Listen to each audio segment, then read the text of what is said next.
దయచేసి మీ పరిశుద్ధ గ్రంథాలు తెరచి చూడండి. రాజుల 2వ గ్రంథం 4వ అధ్యాయం.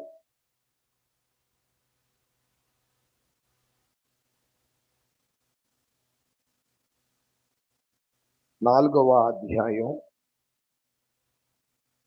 40-41 వచ్చిన భాగాలు చదువుదాం. చదవండి.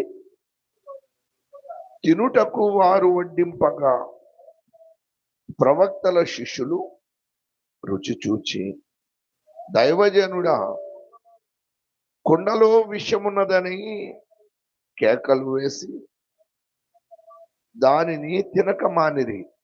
అతడు పిండి కొంచెము తెమ్మనెను. వారు తేగా కుండలో దాని వేసి జనులు భోజనము చేయుటకు వడ్డించుడని చెప్పాను. వడ్డింపగా కుండలో మరి ఏ జబ్బు కనిపింపకపోయెను. చాలు. ఈ సందర్భం చెప్తాను, దయతో వినండి. ఇవి ఎలీషా దినాలు, ప్రవక్త అయిన ఎలీషా దినాలు. ఆ దినాలలో ప్రవక్త అయిన ఎలీషా ఒక పాఠశాల నడిపేవాడు, ప్రవక్తల స్కూల్. అంటే కొంతమంది ప్రాఫిట్స్ ని తయారు చేసేవాడు. శిష్యరికం చేసేవాళ్ళు ప్రవక్తల దగ్గర అనేక మంది శిష్యరికం చేయడానికి ఇష్టపడేవాళ్ళు. అయితే ఆ ప్రవక్తల పాఠశాలలో ఒక రోజున వారు ఆహారాన్ని, శిష్యులందరూ ఆహారం సిద్ధం చేసుకున్నారు. అంటే శిష్యులే భోజన పదార్థాలన్నీ సిద్ధం చేసుకుంటారు. అందరూ కలిసి లైన్లో వరుసగా కూర్చుంటారు, వడ్డించుకొని తింటా ఉంటారు. ఒకరోజు వారు ఆహారాన్ని సిద్ధం చేసుకున్నప్పుడు వారిలో ఆ రోజు వంట చేసినటువంటి వ్యక్తి తెలియక అందులో అంటండి చేదు ద్రాక్ష ఆకులు వేశాడట. అంటే వారు ఆ రోజున ద్రాక్ష ఆకులు కూర చేసుకొని తింటున్నారు. అయితే కారు ద్రాక్ష ఆకులు వేసినప్పుడు కూర అంతా చెడిపోయింది. అందరూ ప్రార్థన చేసుకొని తినడానికి మొదలు పెట్టారు. ఈ లోపు కేకలు వినిపించాయి. ఒకడు గట్టిగా అరుస్తున్నాడు, దైవజనుడా, కుండలో విషం ఉన్నది. కుండలో ఏముంది? విషం ఉన్నది అని కేకలు వేసి తినక మానిరి అని ఉంది. ఈలోపు ప్రవక్త వస్తాడు. ప్రవక్త అయినటువంటి ఎలీషా వచ్చి అంటాడు, మీరు కొంచెము గోధుమ పిండి తెండి, కొంచెము గోధుమ పిండి తెండి అని చెప్పినప్పుడు వారు పిండి తీసుకొని వస్తే ఆ పిండిని ఆ కూరలో వేశాడట. ఇప్పుడు వడ్డించండి అన్నాడు. వారు వడ్డించినప్పుడు అందులో ఏ జబ్బు ఇక లేకుండా మాయమైపోయింది. అది మనము చదివిన వాక్య భాగం. ప్రియులారు, ఇప్పుడు ఆలకించండి. ఈ ప్రవక్తల స్కూలులో వారు ఆహారం వండుతున్నప్పుడు ప్రజలు ఏమని కేకలు వేశారంటే, దైవజనుడా, కుండలో విషమున్నది అని కేకలు వేసి తినక మానారు. మీరే కానీ ఈ వాక్య భాగాన్ని మీరు ఇంగ్లీష్ బైబిల్లో చదివితే వారు కేకలు వేస్తారు, master, there is death in the pot అని రాసుంటుంది. దైవజనుడా, కుండలో మరణం ఉంది అని వారంట కేకలు వేయడం మొదలు పెట్టారు. There is death in the pot, కుండలో మరణం ఉంది.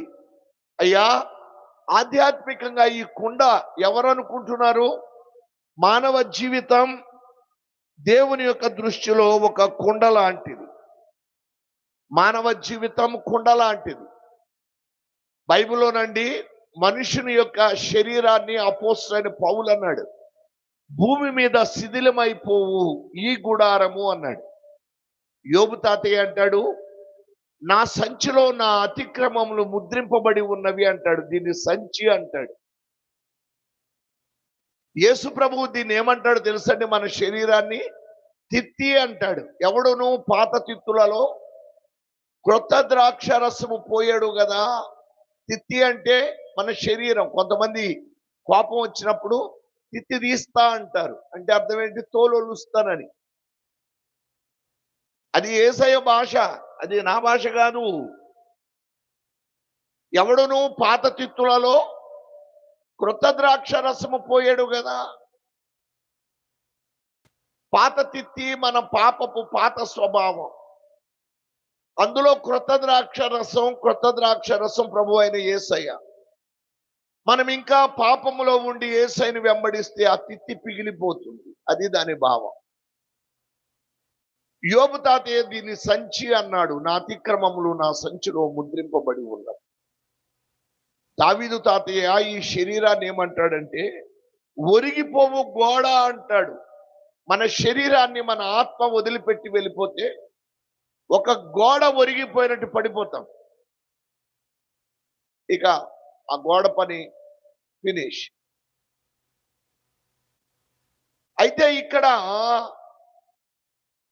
ప్రవక్తల శిష్యులట కుండలో విషం ఉన్నది అన్నారు. ఇంతకీ కుండ ఏదనుకుంటున్నారు? ఈ కుండ ఎవరో కాదు, దేవుడైన యెహోవా అంటాడు. మనుషులే ఈ కుండలు అంటారు. ఇర్మియాతో దేవుడు అన్నాడు, ఇర్మియా కుమ్మరివాని ఇంటికి పో, కుమ్మరివాడు కుండకి ఎలా చేస్తాడో నేను నా ప్రజలకు అలాగే చేస్తా. కుమ్మరివాడు నా ప్రజలకు ఎలా చేస్తానో నేను కూడా నా ప్రజలకు అలాగే చేస్తా. మనిషి జీవితము కుండ లాంటిది.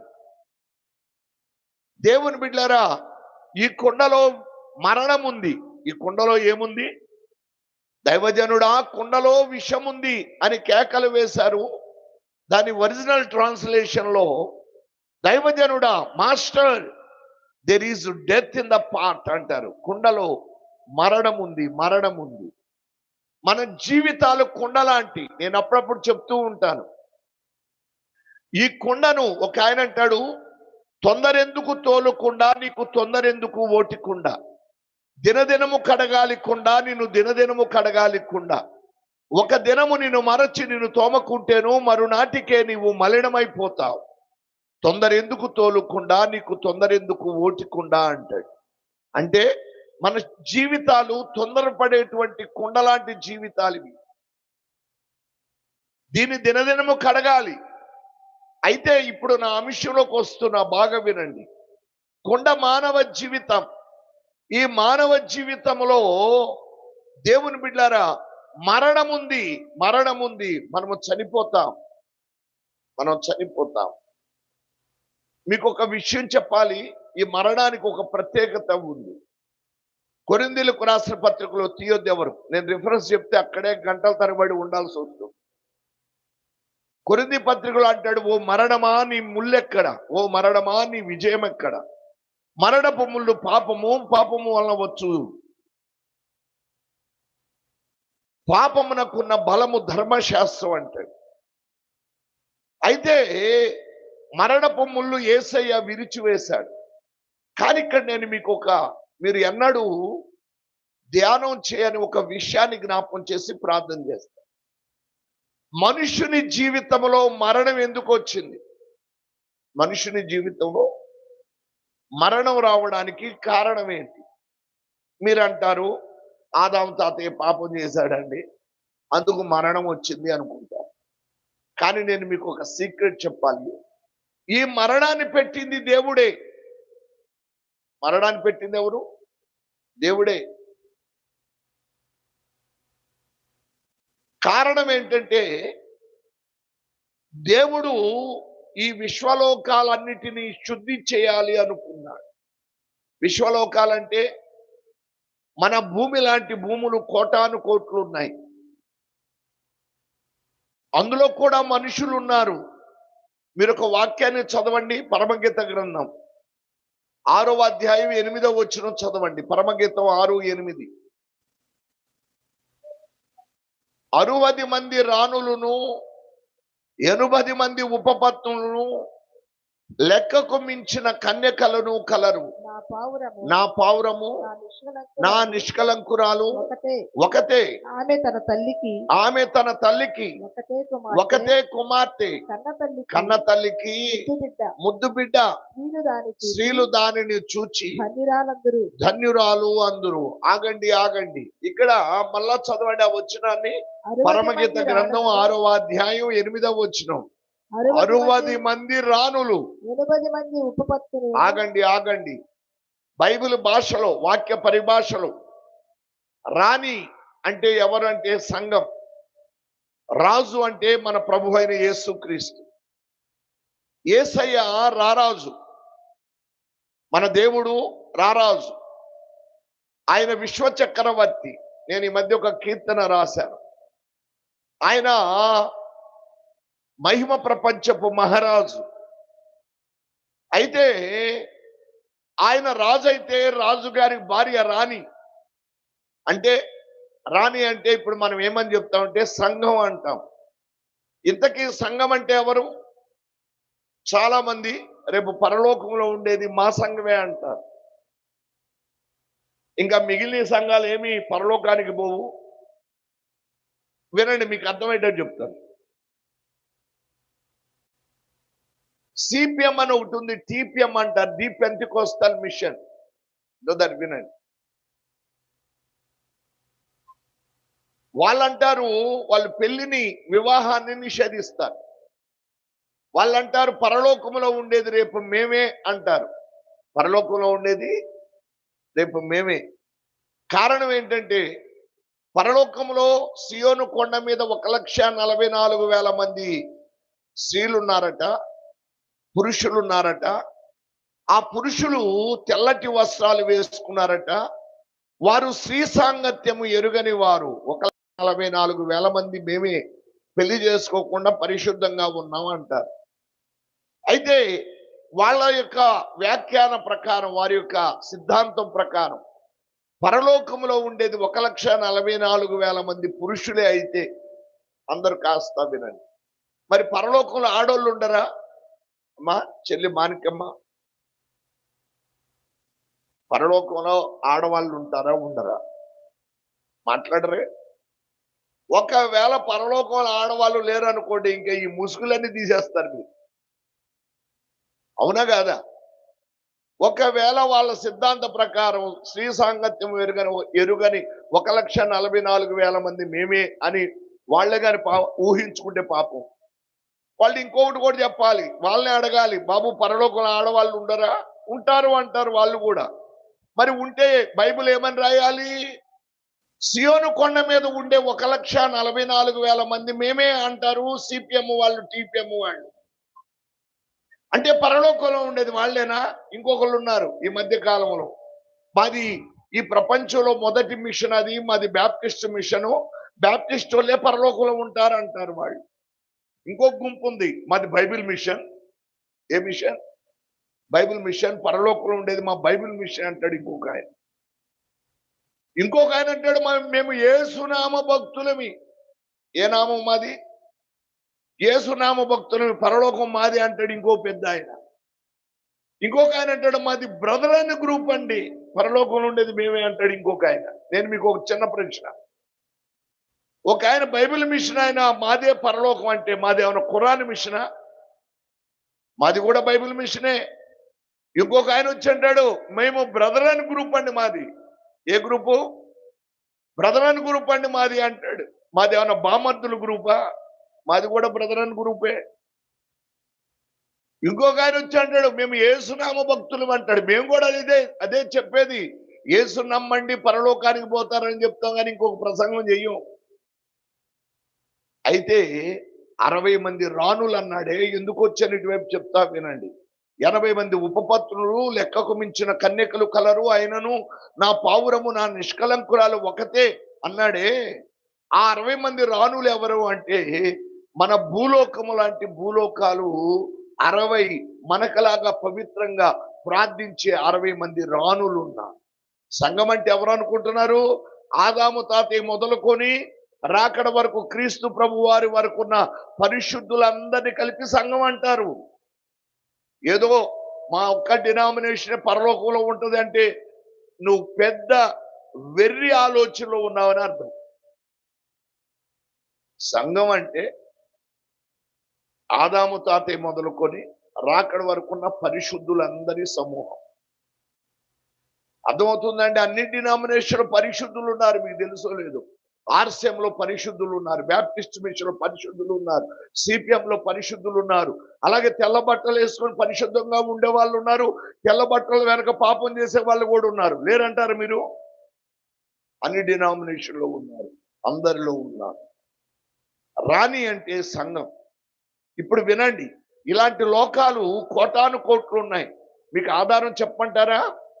దేవుని బిడ్డలారా, సౌర కుటుంబం అంటారు, సోలార్ ఫ్యామిలీ కదా. సౌర కుటుంబాన్ని దేని పిలుస్తారు? సౌర కుటుంబాన్ని దేని పిలుస్తారంటే సూర్యుడు, చంద్రుడు, భూమి, బుధుడు, గురుడు, శుక్రుడు, యురేనస్, నెప్ట్యూన్, ప్లూటో, ఈ 9టిని కలిపి నవగ్రహాలు అంటారు. అందులో సౌర కుటుంబంలో భూమి ఉంటుంది. సూర్యుడు, చంద్రుడు, భూమి, బుధుడు, గురుడు, శుక్రుడు అన్నామే. ప్రతి సౌర కుటుంబంలో ఒక భూమి ఉంటుంది. ఈ సౌర కుటుంబాలని, కొన్ని కోట్ల సౌర కుటుంబాలను కలిపి ఒక గెలాక్సీ అంటారు. గెలాక్సీ అంటే మీరు ఫోన్ల మీద చూసుంటారు పాపం, గెలాక్సీస్. పానాసోనిక్ గెలాక్సీ అని, శాంసంగ్ గెలాక్సీ అని. గెలాక్సీ మీన్స్ కోటాను కోట్ల కుటుంబాల సముదాయము అని అర్థం. తర్వాత కొన్ని కోట్ల సౌర కుటుంబాలను కలిపి, అంటే గెలాక్సీలను కలిపి ఒక మిల్కీ వే అంటారు, పాల పుంతలు అంటారు. చదువుకున్న పిల్లలు ఇక్కడ చాలా మంది ఉన్నారు. అంటే కోటాను కోట్ల సౌర కుటుంబాలు కలిపి గెలాక్సీ అయితే, కోటాను కోట్ల సౌర కుటుంబాల్లో కోటాను కోట్ల భూములు కూడా ఉన్నాయి. అందులో కూడా మనలాంటి మనుషులు ఉన్నారు. కాస్త ఒక కాలం రాబోతా ఉంది. ఇంకా ఆ కాలానండి మనము డైరెక్ట్ గా, అంటే ఇప్పుడు వర్చువల్ ఎడ్యుకేషన్ అంటారు, విన్నారా? అంటే ఇక్కడే ఉంటాం, వర్చువల్ మార్కెటింగ్ అంటారు. ఇప్పుడు ఏఐ టెక్నాలజీ వచ్చింది కదా, అందులో మనం ఇక్కడే ఉంటాం. మన బాడీ వెళ్ళి మార్కెటింగ్కి వెళ్ళి, షాప్కి వెళ్ళి ప్యాంట్ సరిపోయిందా లేదా అని చూసుకొని వచ్చింది. నువ్వు ఇంట్లోనే, నీ ఇంట్లో మంచం మీద పడుకుని ఉంటావు. ఓకే, ఇది ఓకే, ఫిట్ అయింది, సరిపోయింది, కాబట్టి ఆర్డర్ ఇస్తాం. దేవుని బిడ్డలారా, ఇలాంటి టెక్నాలజీ ఇంకా ఒక దినం రాబోతా ఉంది. నీవు స్ట్రైట్ గా, అంటే మీరు ఫోన్లో ఇప్పుడు చూస్తా ఉన్నారు, అమెరికాలో ఉన్న వాళ్ళ వీడియో లైవ్ చూస్తా ఉన్నాం. కానీ మీకు ఒక విషయం చెప్తున్నాను, ఒక కాలం రాబోతా ఉంది, టెక్నాలజీ నువ్వు తలుచుకోగానే ఆ వ్యక్తి నీ ముందు ప్రత్యక్షం అవుతాడు.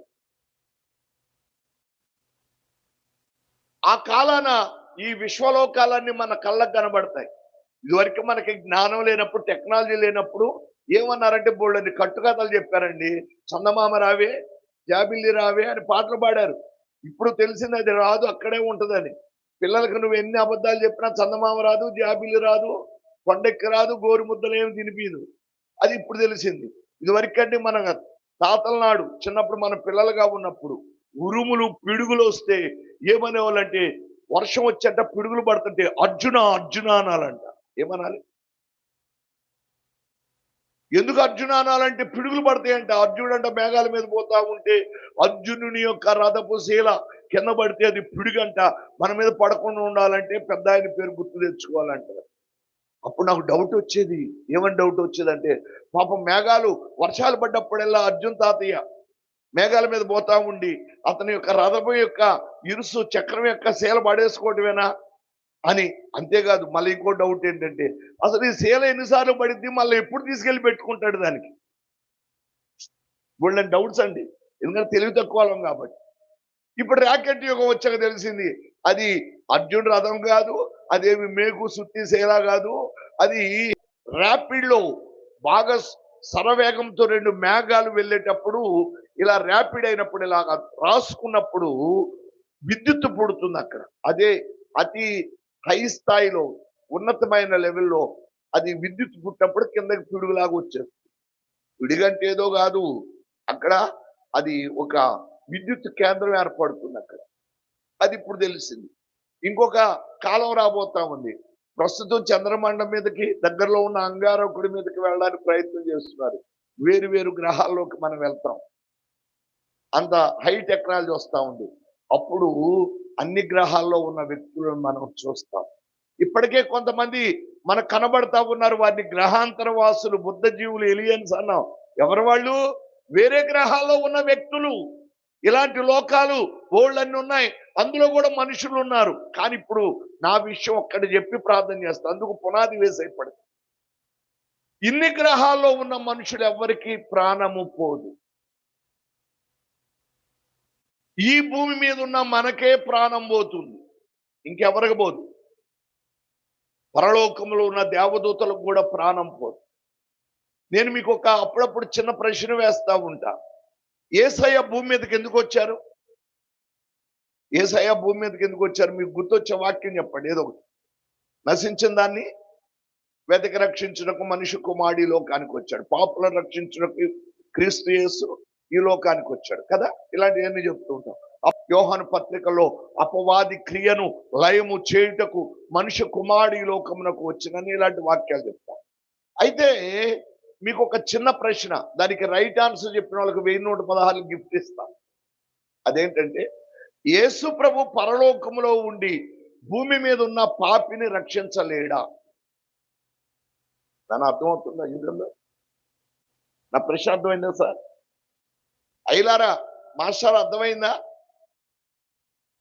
మేరీల్ బాబు పక్కన ఉన్న బ్రదర్ పేరు ఏంటి? నేను అడిగిన ప్రశ్న అర్థమైందా? ఏంటి? పరలోకములో ఉండి దేవుడు పాపిని రక్షించగలడా లేదా?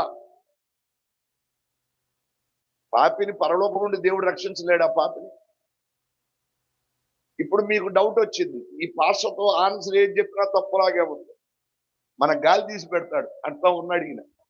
ఎందుకు వచ్చిన గోళ అని ఎలా ఊపుతున్నారు. ఇక్కడ యుగంధర్ మాత్రం 4 డైరెక్షన్లు ఊపుతున్నాడు అండి, తెలివైనోడు. అయితే అవుననుకోవాలా కాదనుకోవాలా? నేను కాదన్నాను అనుకోండి, నేను చెప్పింది కూడా అదే అంటాడు ఆయన. అయితే ఇప్పుడు వినండి, చాలా మంది ఏమంటారంటే పరలోకములో ఉండి దేవుడు పాపిని రక్షించగలడు అంటారు. నేనేమంటాను తెలుసా? పరలోకంలో ఉండి దేవుడు పాపిని రక్షించలేడు. ఇప్పుడు మీకు డౌట్ వచ్చింది, ఈ పరిశుద్ధరావు పాస్టర్కి ఏమైనా తిక్కలా, పిచ్చా? దేవునికి అసాధ్యమైన ఏమన్నా ఉన్నాయండి? ఏంటి ఈ ప్రసంగం ఏంటి, బోధ ఏంటి, ఏం ప్రసంగం ఇది? దేవునికి అసాధ్యమైన ఏమన్నా ఉన్నాయా? అక్కడుండి పాపి రక్షించలేడు అంటాడేంటి అని మీకు డౌట్ వస్తుంది. నేను మీకు ఒక విషయం చెప్పాలి, ఒక అంశం ఉందండి. దేవునికి అసాధ్యమైనవి బోల్డ్ అన్ని ఉన్నాయి. నీకులాగా వ్యభిచారం చేయలేదు, నీకులాగా మీ పాస్టర్ గారితో అబద్ధం చెప్పలేదు,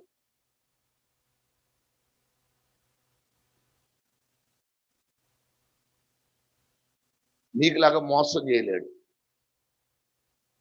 నీకులాగా ఓడిపోలేడు. అయ్యలారా అమ్మలారా వినండి, ఏదో యుగంధర్ నాకు దొరికాడు ఈరోజు, అందుకని ఆయనలాగా అంటున్నాను, అంతేగాని అందరి బ్రతుకంతే. మనకలాగా ఆయన ఓడిపోలేడు, మనకలాగా పాపం చేయలేడు, మనకలాగా మోసం చేయలేడు, ఎవరిని అన్యాక్రాంతంగా దోచుకోలేడు. హి కాంట్. అలాగే దేవుడు పరలోకంలో ఉండి పాపిని కూడా రక్షించలేడు. ఎందుకు రక్షించలేడు? కారణం చెప్తాను. ఒక వాక్యాన్ని చదవండి, 3 నిమిషాల్లో నా ప్రసంగం ముగిస్తా. తినడానికి వస్తే ఇదేంట్రా ఈయన మమ్మల్ని తింటున్నాడు అని అనుకోవద్దు. నేను ఆల్రెడీ మంచిగా తినొచ్చా మా ఇంట్లో, కాబట్టి మిమ్మల్ని తినాల్సిన బాధ నాకు లేదు. దేవునికి స్తోత్రం, హల్లెలూయా. ఒక వాక్యాన్ని చదవండి, హెబ్రీయులకు రాసిన పత్రిక 9వ అధ్యాయం 22వ వచనం.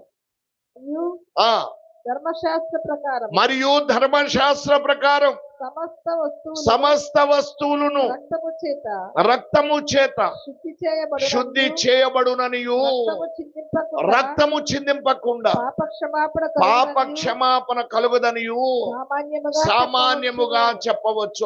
ఆగండి. యేసు ప్రభు వారు పరలోకం నుండి పాపని ఎందుకు రక్షించలేడో కారణం చెప్తున్నా, లేకపోతే నేను దేవుని వాక్యానికి అపచారం చేసిన వాడిని అవుతా, ద్రోహం చేసిన వాడిని అవుతా.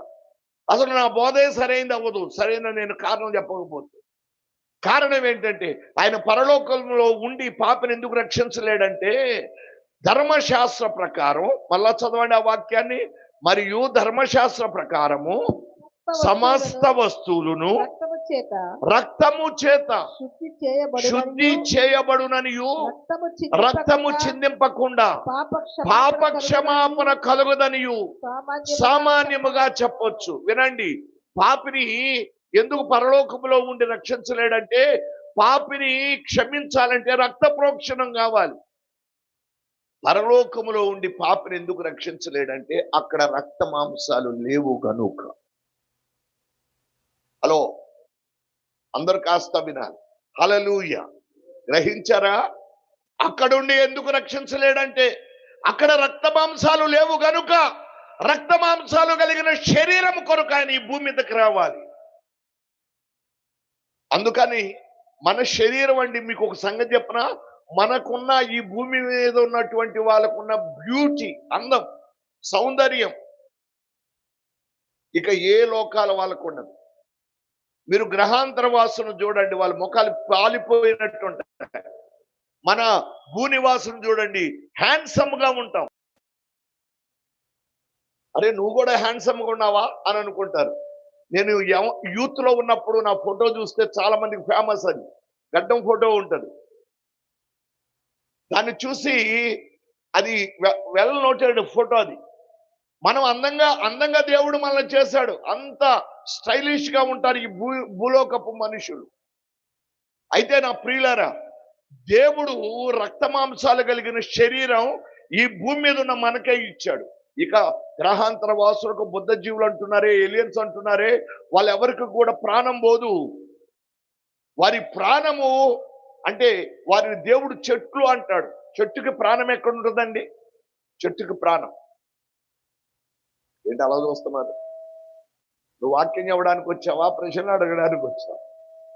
ఏమండి చెట్టుకు ప్రాణం ఎక్కడో ఏమో నువ్వే చెప్పుకో. కొంతమంది వేరులో ఉండదంటున్నారు. మా రానక్క అంటుంది చెట్టుకి వేరులో ఉండదంట ప్రాణం.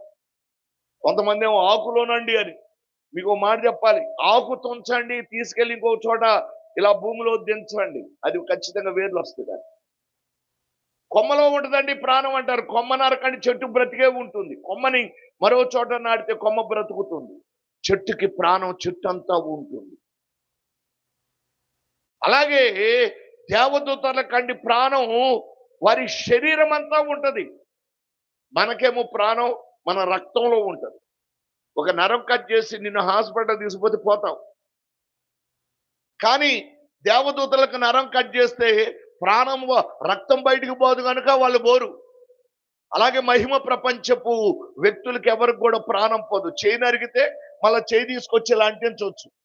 ఆ టెక్నాలజీనే భూమి మీద యేసయ్య మలుకు చెవిని అలా అంటించాడు. సరే, ఇప్పుడు వినండి. దైవజనుడా, కుండలో విషం ఉన్నది. ఏముంది? కుండ అంటే ఎవరు? మనమే. మనలో విషం ఉన్నది అన్న వాక్యాన్ని ఇంగ్లీష్లో master there is death in the part అంటాడు. కుండలో మరణం ఉంది.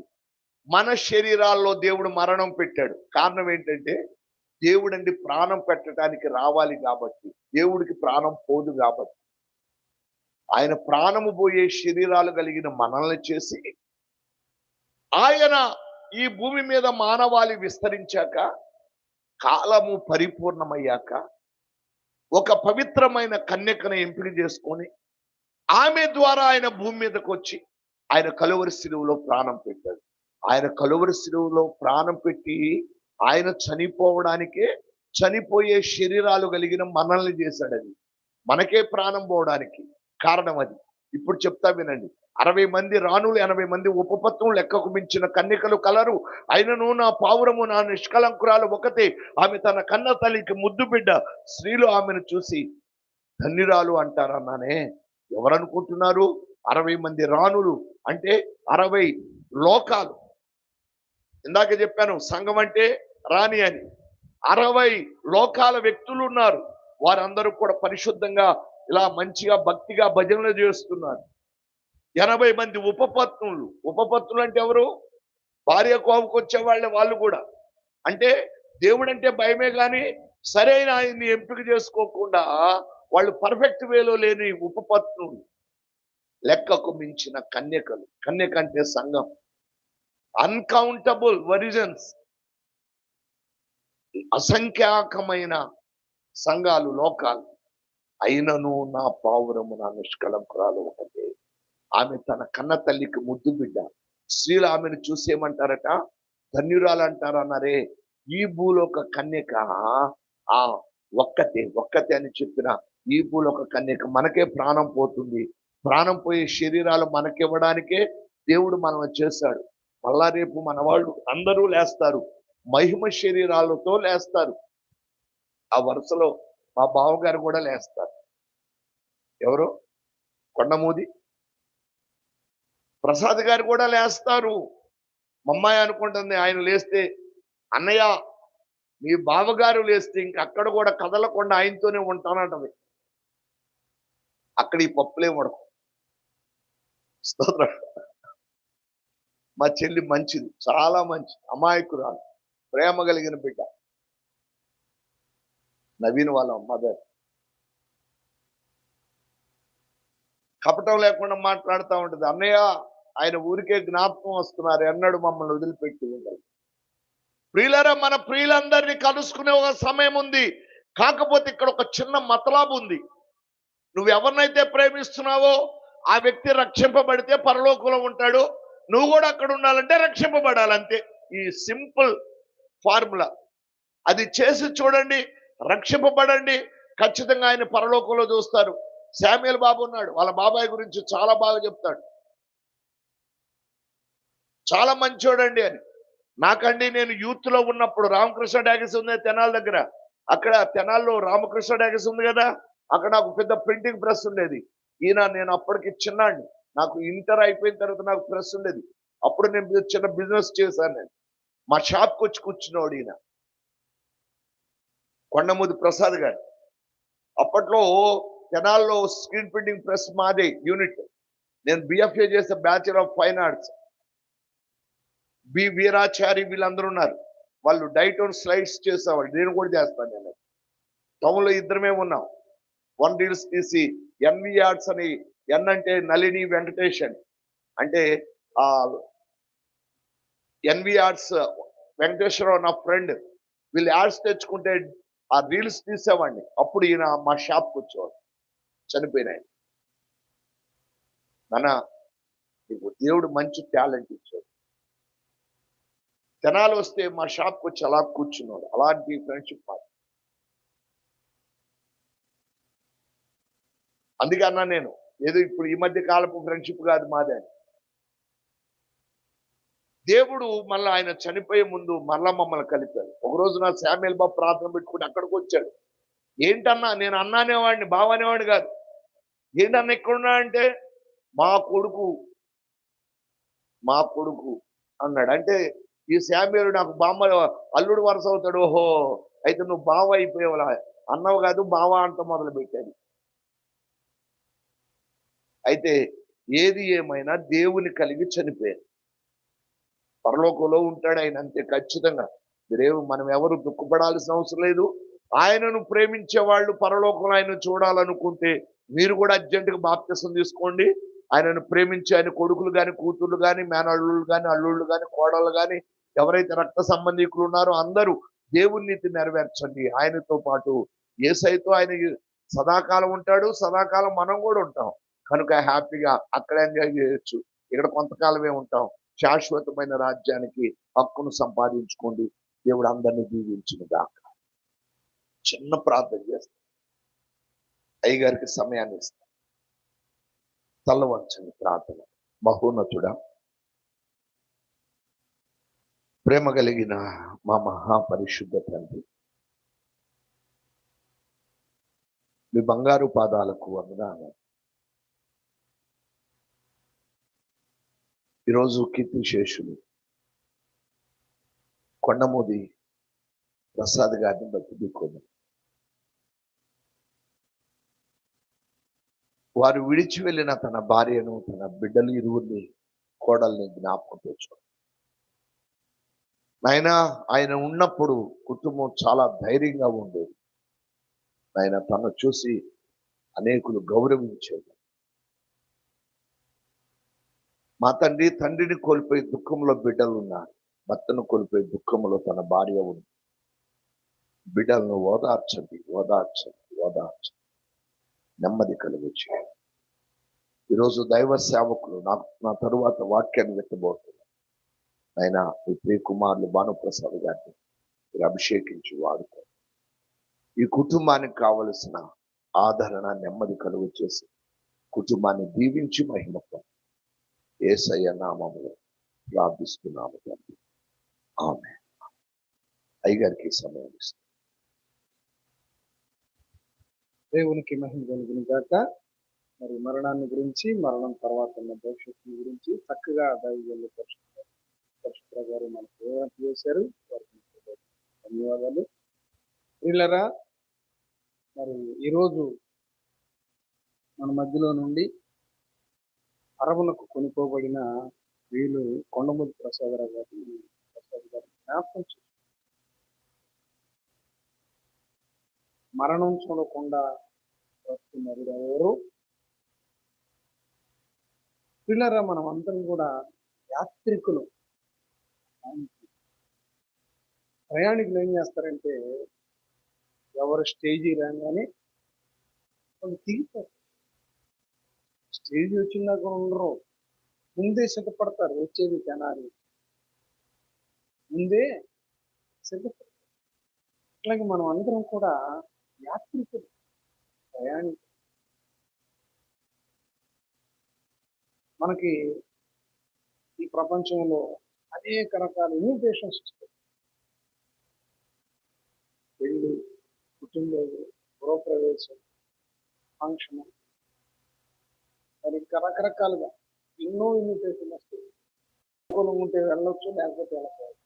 దేవుని దగ్గర నుంచి ఒక ఇన్విటేషన్. మరులారా తిరిగి నా యొక్కకు ఈ ఇన్విటేషన్ వాయిదా వేయడం లేదు మానుకుంటానికి. ఈరోజు ప్రసాద్ గారిని మనం జ్ఞాపకం చేసుకుంటున్నాం. ఇలాంటి రోజు ఒక రోజు మనకు కూడా వస్తుంది.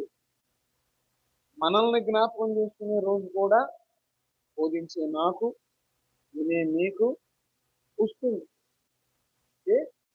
అపోస్తులైన పౌలయ్య అంటాడు, 2వ తిమోతికి రాసిన పత్రిక 4వ అధ్యాయం 7-8 వచనాలలో, మంచి పోరాటమును పోరాడు, ఆ పరుగును, విశ్వాసమును. ఇక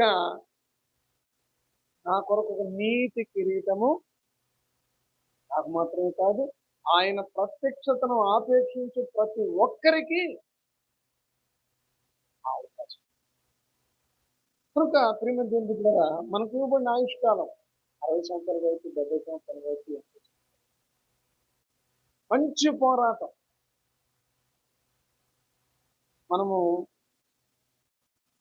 సాధ్యమైన కొరకు అన్ని కాపాడుకుంటాం.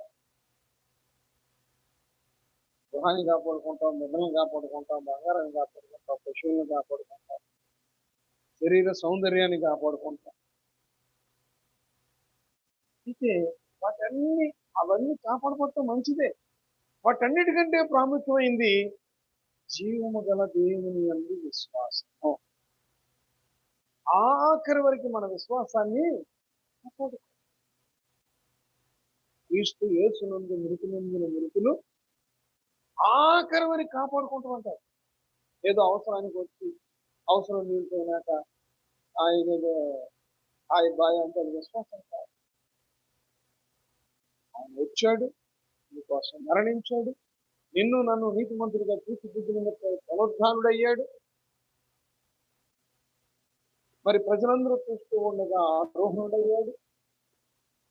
ఇదిగో మీకు స్థలం సిద్ధపరచ వెళుచున్నాను, నేనుండు స్థలంలో మీరును ఉండులాగున నేను మరలా వచ్చి మరలా వచ్చాడు, రక్షణ సిద్ధపరిచాడు. వీళ్ళారా, మనకు స్థలం సిద్ధపరచ ఆయన రెండవ రాకలో కడబోర మ్రోగంగానే సమాధులు తెరవబడతాయి. అందరము కూడా క్రీస్తు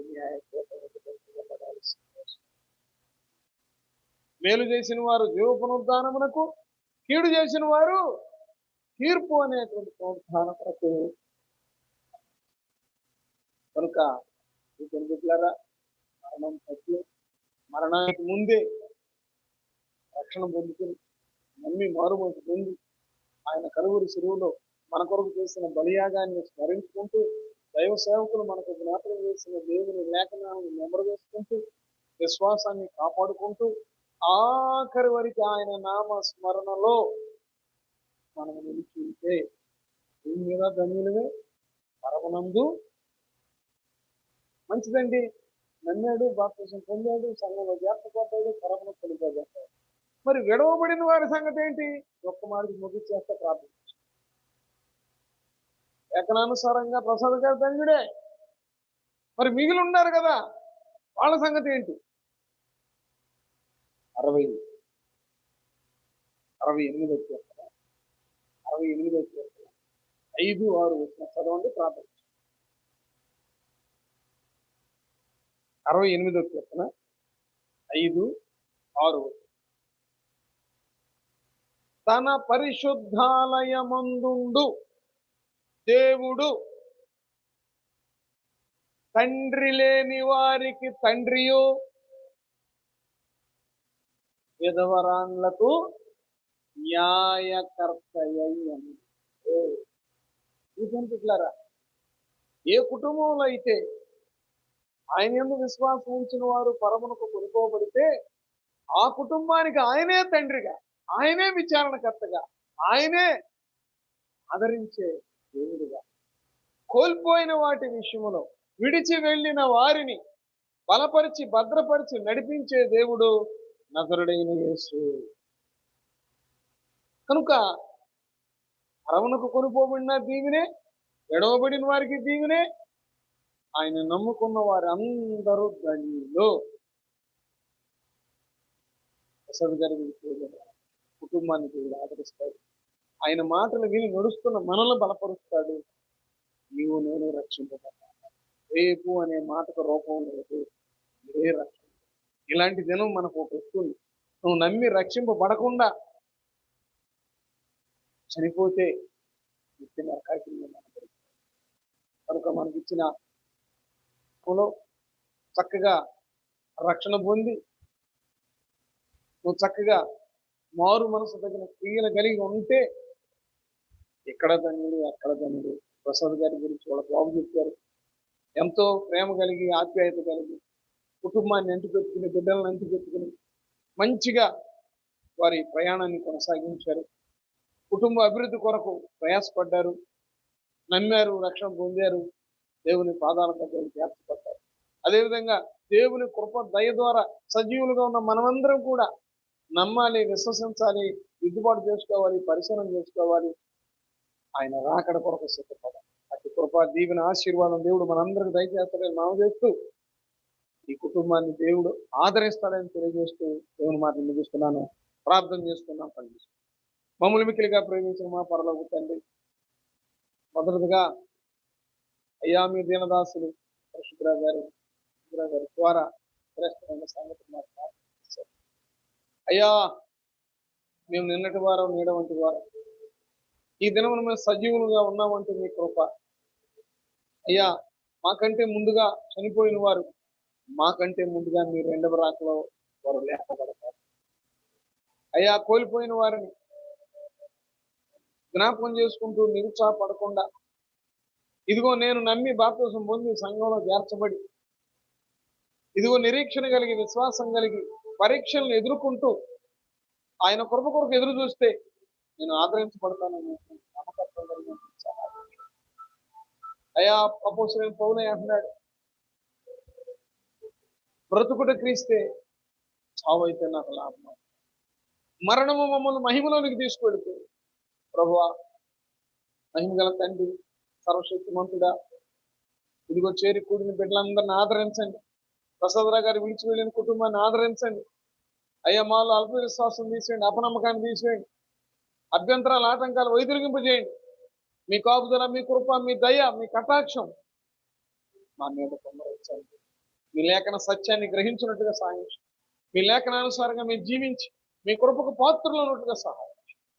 అయ్యా చక్కనైన మీ మాటలు చెప్పిన దీనదాసులు ఎత్తుపట్టి అయ్యా మాకు వివరించిన మాటలు బట్టి గుర్తిస్తూ ఇక దేశ విదేశాల్లో ఘనంగా మీ బలమైన హస్తాల్లో ఘనమైన సాధనంగా మీ దాసుని వాడుకోండి. సంఘాన్ని, ఆత్మీయుల్ని బలపరచండి. అయ్యా ప్రసాద్ గారి కుటుంబాన్ని, బంధువుల్ని, స్నేహితులు, శ్రేయభిలాషుల్ని మీరు ఆదరించండి. అయ్యా అయ్యా అయ్యా అయ్యా మీ కృప, సన్నిధి, దీవెన, ఆశీర్వాదాలు, ఆదరణ, చాలిన మీ కృప మా అందరికి అనుగ్రహింపజేయమని ప్రభువును ప్రియరక్షుడైన యేసుక్రీస్తు వారి దివ్య నామమున ప్రతినాడి వేడుకొని పొంది ఉన్నాము తండ్రి. మన తండ్రి అయిన దేవుని ప్రేమ, కుమారుడైన యేసుక్రీస్తు వారి కృప, పరిశుద్ధాత్మని యొక్క ఆదరణ, సమాధాన, దీవెన, ఆశీర్వాదాలు చేరి కూడిన మనందరికీ, ప్రసాద్ గారి కూడిన కుటుంబానికి తోడయుండి నడిపించి మహిమ పొందును గాక.